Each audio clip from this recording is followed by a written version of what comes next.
नमस्कार दोस्तों, स्वागत है आपका आज के मुख्य समाचार में, जिसमें सबसे पहली बड़ी खबर में जिक्र होगा बिहार के विधानसभा चुनाव का, जहां पर नीतीश कुमार के 15 साल के शासन में हुए हैं 60 बड़े घोटाले, जिसके बाद अब भ्रष्टाचार के मामले में फंसा लिया है तेजस्वी यादव ने भारतीय जनता पार्टी और जेडीयू को। इसी के साथ दूसरी बड़ी खबर में आपको बताएंगे कि चुनाव से पहले बागी हुए जेडीयू विधायक, कहा कि भगवाकरण स्वीकार्य नहीं है, महागठबंधन के लिए अब वो मांगेंगे वोट। जी हाँ दोस्तों, बेहद बड़ी खबर, जेडीयू विधायक को भगवाकरण स्वीकार नहीं है तो अब महागठबंधन के लिए वोट मांगने निकल पड़े हैं। और तीसरी बड़ी खबर में आपको बताएंगे कि पीएम मोदी की रैली वाले दिन ही राहुल गांधी शुरू करेंगे मिशन बिहार और फूकेंगे चुनावी बिगुल। जी हाँ दोस्तों, बिहार में चुनावी तैयारियां जोरों शोरों से हैं। ऐसे में राहुल गांधी और पीएम मोदी एक ही समय में वहां पर जनता को संबोधित करते दिखेंगे। हर एक खबर की गहराई में आपको ले जाएंगे दोस्तों, लेकिन उससे पहले अगर आपको भी ऐसा लगता है कि 2020 के बिहार विधानसभा चुनाव में आरजेडी कांग्रेस महागठबंधन की सरकार बननी तय है और 2015 में दिए गए धोखे का जनता बदला लेगी, तो आप अभी इस वीडियो को लाइक कीजिए और इस लाल बटन को दबा के इस चैनल को फ्री में सब्सक्राइब कीजिए और घंटी बजाकर कमेंट में लिखिए जय हिंद। दोस्तों, आपसे भी सवाल, कौन बनेगा बिहार का मुख्यमंत्री? Option A Tejashwi Yadav, B Chirag Paswan, C Nitish Kumar और डी कोई और। अपना उत्तर कमेंट में जरूर करें और कमेंट करके अपनी राजनीतिक पार्टी का समर्थन करें। और तमाम बड़ी खबरों की तरफ। बिहार में नीतीश कुमार के 15 साल के शासन में 60 घोटाले हुए, तेजस्वी यादव। जी हां दोस्तों, नेता प्रतिपक्ष तेजस्वी यादव ने शनिवार को कहा कि बिहार में नीतीश कुमार के शासनकाल के 15 साल में 60 घोटाले हुए हैं। इन सभी घोटालों में जनता का पैसा था। तेजस्वी शनिवार को बांका जिले राजद प्रत्याशियों के समर्थन में चुनावी सभा को संबोधित कर रहे थे। नेता प्रतिपक्ष ने कहा कि आज बिहार में प्रति व्यक्ति 33,000 रुपए कर्ज है। यहाँ भ्रष्टाचारियों को संरक्षण दिया जा रहा है। तेजस्वी यादव ने चुनावी सभा के संबोधन में कहा कि हमारी सरकार बनते ही 10 लाख नौजवानों को रोजगार देंगे। वृद्धा पेंशन 400 से ऐसे बढ़ाकर 1,000 रुपए कर दी जाएगी। उन्होंने नियोजित शिक्षकों को समान काम के बदले समान वेतन जीविका दीदी स्वयं सहायता समूह को नियमित करते हुए मानदेय बढ़ाने एवं बिहार में बिजली उत्पादन करने की बात भी कही। उन्होंने कहा कि बिहार में कोरोना काल में जितने लोग कोरोना वायरस से नहीं मरे, उससे ज्यादा लोगों ने अपने घर लौटते समय रास्ते में ही दम तोड़ दिया। नीतीश कुमार आज लोगों को मुद्दों से भटका रहे हैं और नफरत की राजनीति कर रहे हैं। आज नीतीश कुमार केंद्र से क्यों नहीं विशेष राज्य का दर्जा मांग रहे हैं। तेजस्वी ने कहा कि अगर मेरी सरकार आई तो युवाओं को नौकरी के लिए फॉर्म भरने में कोई फीस नहीं लगेगी, यहां तक कि परीक्षा केंद्र पहुंचने के लिए भी सरकार पैसा देगी। तेजस्वी बेलहर के 12 और चित्रसेन गांव के बीच पुल बनवाने की भी बात कही।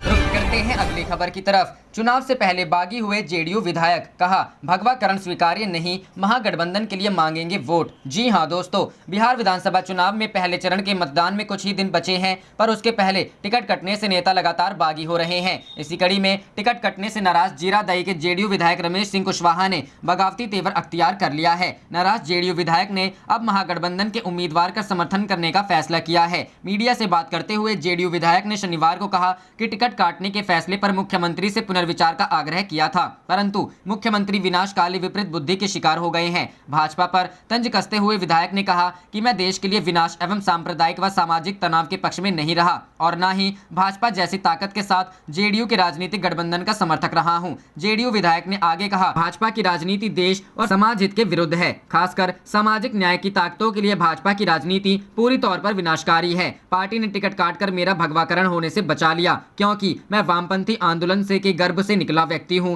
और भगवाकरण को कभी स्वीकार नहीं करता। फांसीवादी व तनाशाही अभियान के खिलाफ पूरी प्रतिबद्धता से लड़ता रहूंगा। जेडीयू में बने रहने के सवाल पर कहा कि इसका फैसला आलाकमान को करना है। वहीं घर वापसी अर्थात मालिक में जाने के संदर्भ में कहा कि लोगों को किसी भ्रम में रहने की जरूरत नहीं है। मैं फिलहाल कोई पार्टी ज्वाइन करने नहीं जा रहा हूं, परंतु माले के लिए वोट मांगूंगा।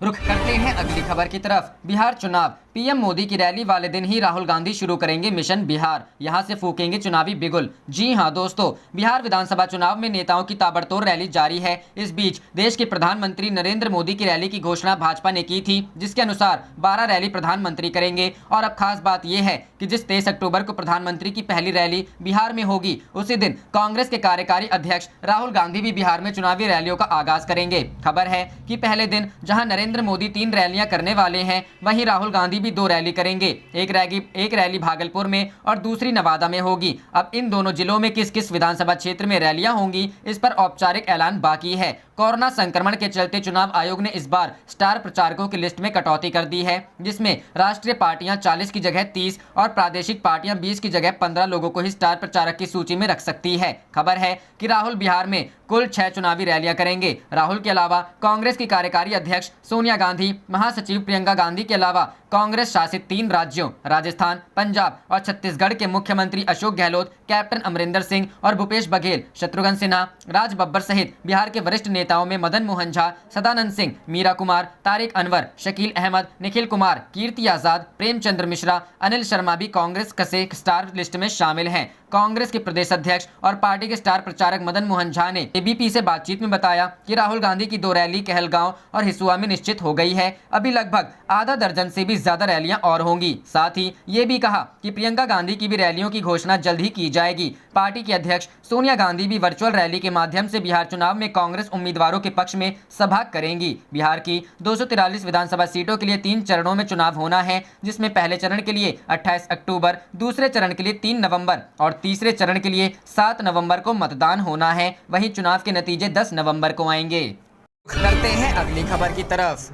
आरजेडी ने चुनाव आयोग से धांधली की जताई आशंका, कहा बैलेट पेपर की जानकारी सभी राजनीतिक दलों को दें। जी हां दोस्तों, बिहार विधानसभा चुनाव में आरजेडी ने धांधली का शक जताया है। इसको लेकर आरजेडी के राज्यसभा सांसद मनोज कुमार झा ने चुनाव आयोग से मुलाकात कर पत्र सौंपा है। मनोज झा ने कहा है कि चुनाव के दौरान जिन लोगों को बैलेट पेपर दिया जा रहा है उसका पूरा डिटेल सभी राजनीतिक दलों को दी जाए। मुख्य निर्वाचन पदाधिकारी को दिए गए पत्र में राजद की तरफ से मनोज कुमार झा ने लिखा है, चुनाव आयोग 80 साल से अधिक और कोरोना संक्रमित मतदाताओं के लिए बैलेट पेपर की व्यवस्था की है। हमें अंदेशा है कि सत्ताधारी दल इसमें धांधली कर सकती है। हमारी मांग है कि विधानसभा वार ऐसे मतदाताओं की सूची अभी राजनीतिक दलों को दिया जाए ताकि दल के पोलिंग एजेंट इन प्रक्रियाओं में सहभागी हो सके। मनोज झा ने लिखा है, माननीय चुनाव आयोग से आग्रह है कि मतदान के बाद प्रति बूथ मतदान की कुल संख्या की सत्यापित कॉपी बूथ एजेंट को उपलब्ध कराई जाए। बीते वर्षों के अनुभव के आधार पर यह आवश्यक है कि मतगणना के समय ईवीएम में पड़े वोट और पोलिंग बूथ के वोट का मिलान किया जा सके। किसी भी विसंगति की स्थिति में पोलिंग बूथ के सत्यापित मतों को ही प्रमाणित माना जाए। चुनाव आयोग स्वतंत्र और निष्पक्ष चुनाव का संरक्षक है, इसलिए इन तमाम बिंदुओं पर स्पष्ट निर्णय लें और आशंकाओं को दूर करने का कष्ट करें। रुख करते हैं अगली खबर की तरफ। महागठबंधन का घोषणा पत्र जारी, सरकार बनी तो 3 कृषि विरोधी कानूनों को खत्म पर होगा काम। जी हां दोस्तों, पटना में शनिवार को संयुक्त प्रेस वार्ता आयोजित कर महागठबंधन के सभी घटक दलों ने अपना संयुक्त चुनावी घोषणा पत्र जारी किया है। इस मौके पर महागठबंधन से सीएम पद के उम्मीदवार तेजस्वी यादव, कांग्रेस नेता रणदीप सिंह सुरजेवाला व पार्टी नेता शक्ति सिंह गोहिल व अन्य नेता भी मौजूद रहे। इस मौके पर कांग्रेस नेता रणदीप सिंह सुरजेवाला ने कहा कि यदि बिहार में हमारी सरकार बनेगी तो महागठबंधन तेजस्वी यादव के नेतृत्व में पहले ही विधानसभा सत्र में एक अहम निर्णय लिया जाएगा। वो होगा 3 कृषि विरोधी कानूनों को खत्म करने के लिए एक विधेयक पारित किए जाने का निर्णय। वहीं कांग्रेस नेता रणदीप सिंह सुरजेवाला ने कहा कि बिहार का यह विधानसभा चुनाव नई दिशा बनाम दुर्दशा का चुनाव है। यह चुनाव नया रास्ता और नया आसमान बनाम हिंदू मुसलमान का चुनाव है। यह चुनाव नए तेज बनाम फेल तजुर्बे की दुहाई का चुनाव है। यह चुनाव खुददारी और तरक्की बनाम बंटवारा और नफरत का चुनाव है। इस मौके पर राजद नेता तेजस्वी यादव ने कहा कि बिहार में इस समय डबल इंजन की सरकार है। उन्होंने कहा कि नीतीश कुमार पिछले 15 वर्षों से राज्य में शासन कर रहे हैं, लेकिन नीतीश कुमार बिहार पर विशेष श्रेणी का दर्जा नहीं दिया गया है। तेजस्वी यादव ने कहा कि इस पर निर्णय करने के लिए डोनाल्ड ट्रंप नहीं आएंगे, वह समझौते करेंगे। रुख करते हैं अगली खबर की तरफ। बीजेपी उम्मीदवार के भाई के फ्लैट से मिला 22.5 किलो सोना, नेपाल पुलिस ने बीरगंज से पकड़ा। जी हां दोस्तों, नेपाल पुलिस ने बीरगंज से एक फ्लैट से 22 किलो 576 ग्राम सोना बरामद किया है। नेपाल पुलिस ने गुप्त सूचना के आधार पर कार्रवाई करते हुए एक अपार्टमेंट के फ्लैट से यह बरामदगी की। नेपाल पुलिस के अनुसार जिस फ्लैट से करोड़ों का सोना बरामद हुआ है वो बिहार के रक्सौल विधानसभा सीट से मौजूदा विधायक और बीजेपी के उम्मीदवार प्रमोद सिन्हा के भाई अशोक सिन्हा का है। नेपाली पुलिस के मुताबिक अशोक सिन्हा बीरगंज के मशहूर लक्ष्मी गणेश अपार्टमेंट में रहते थे। पुलिस ने उनका फ्लैट खुलवाकर वहां से यह सोने के बिस्किट बरामद किए हैं। जब्त किए गए सोने का मूल्य 12 करोड़ रुपया बताया जा रहा है। जानकारी के मुताबिक अशोक सिन्हा भारत नेपाल बॉर्डर पर कस्टम क्लियरिंग का काम करते हैं। अशोक सिन्हा और प्रमोद सिन्हा रक्सौल के हरैया से रहने वाले हैं। पुलिस फिलहाल मामला दर्ज कर तफ्तीश कर रही है। रुख करते हैं अगली खबर की तरफ। बिहार चुनाव 23 अक्टूबर को 2 रैलियों को संबोधित करेंगे कांग्रेस नेता राहुल गांधी। जी हां दोस्तों, कांग्रेस के पूर्व अध्यक्ष राहुल गांधी 23 अक्टूबर को बिहार में 2 रैलियों को संबोधित करेंगे। पहले चरण के मतदान से 5 दिन पहले राहुल गांधी चुनावी प्रचार की कमान संभालेंगे। वे नवादा जिले की हिसुआ से और भागलपुर जिले की कहलगांव विधानसभा क्षेत्र में महागठबंधन के उम्मीदवारों के पक्ष में प्रचार करेंगे। इस रैली से पहले वे कुछ वर्चुअल कार्यक्रम को भी संबोधित करेंगे। प्राप्त जानकारी के मुताबिक 21 अक्टूबर को राहुल गांधी एक वर्चुअल संवाद कार्यक्रम में हिस्सा लेंगे।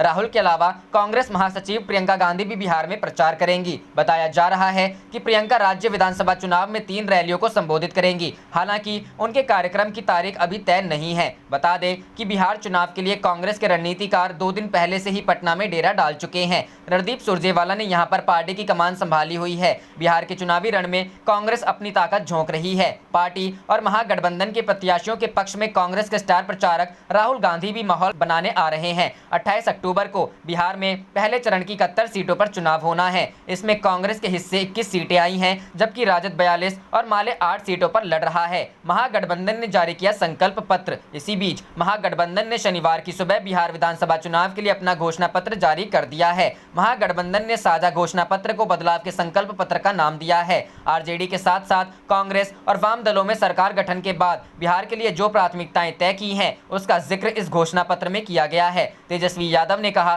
कि आज शुभ दिन है, नवरात्र की शुरुआत है, कलश की स्थापना की गई है। कलश स्थापना के दिन संकल्प लिया जाता है। हम प्रण हमारा संकल्प बदलाव का जारी कर रहे हैं। संकल्प पत्र की मुख्य बातें: पहली कैबिनेट में 10 लाख नौजवानों को रोजगार। दूसरा, परीक्षा के लिए भरे जाने वाले आवेदन फॉर्म पर फीस माफ।